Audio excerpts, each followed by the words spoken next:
top of Pegwn Mawr and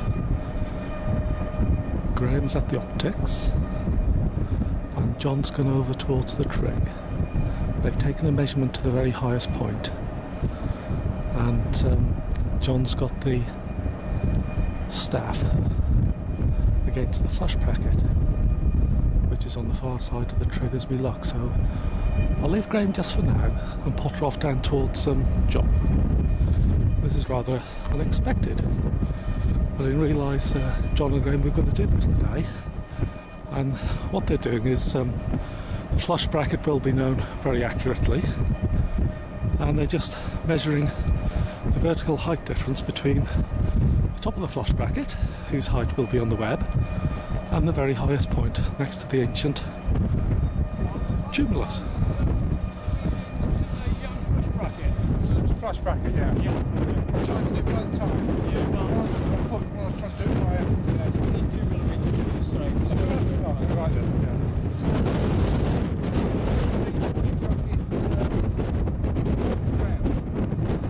You might. Well, you want to put it there, don't you? I can put it on the ground. I've got it. I'll just measure it. Yeah, okay. Well, we'll follow John now and try to get him to indicate where the flush bracket is, and if ever anybody sees this, you can see what a flush bracket is like. John, can you just indicate where the where and what exactly is the flush bracket? The flush bracket is the mark that's on the side of the trig points here. So you've got a number that identifies the particular trig point from the Survey database, and this arrow here. And so the point that you'll find for the height quoted in the database of the OS will be the point at the top of this arrow there. So every trig will have its own accurate height? Yeah, there's something's nicked to every trig. Sometimes in Scotland they don't have them, and then they measure to the top of the trig point. And am I Most of them in England and Wales, unless they've been stolen, we have the flash brackets. Am I right in saying, John, that the heightings taken to flush brackets, they have a margin of error of plus or minus 0.3 of a metre? Correct, yeah.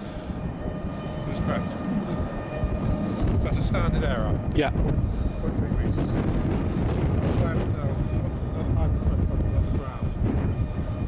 Just measured.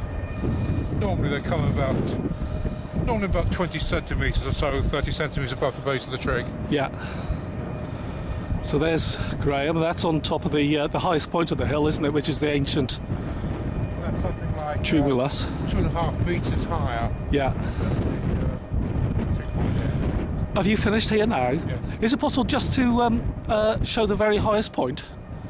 And if we just go back towards that, I know you've taken one reading before I started recording, but we've been out looking at a prospective new Dewey today, and Pegwn Mawr is a Marilyn, which Graham hadn't been to the top of, so I thought we were just coming up here for the joy of bagging a new Marilyn for Graham, but I didn't realise they were going to survey the height difference between the flush bracket and the true highest point of the hill.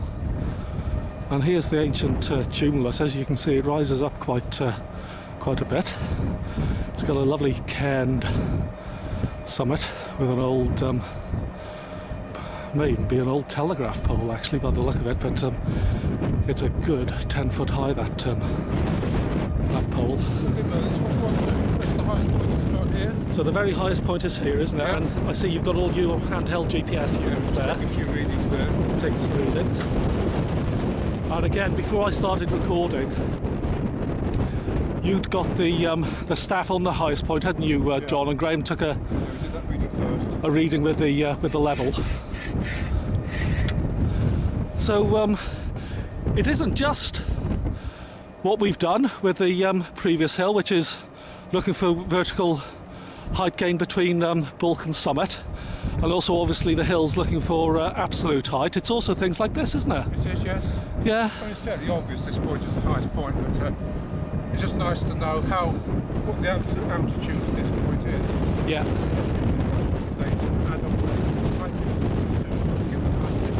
Yeah. Do you want to take sort of 15-minute reading with the GPS on top of here or not? You don't want to? No?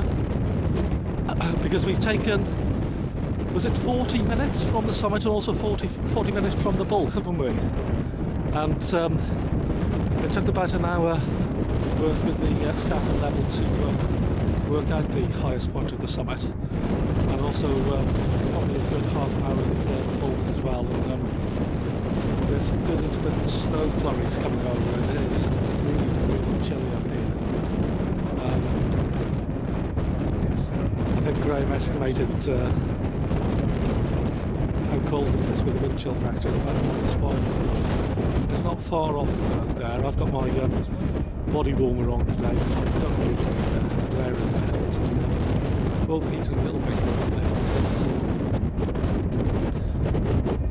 So I'll leave John and Graham just pottering about with the GPS, and I'll give you a view looking back at them towards the highest point of Pegwn Mawr, the summit past. Off for now. So we have the results now for the height of Pegwn Mawr. Pegwn Mawr, as we said, has got a trig point with a flash bracket on it, and what we found is the actual summit is the tumulus not far away from the trig point, which is actually 1.4 metres higher than the flash bracket on the trig point. So this means that the height of the hill is 585.4 metres, which is about 1 metre lower than the OS spot height marked on the map.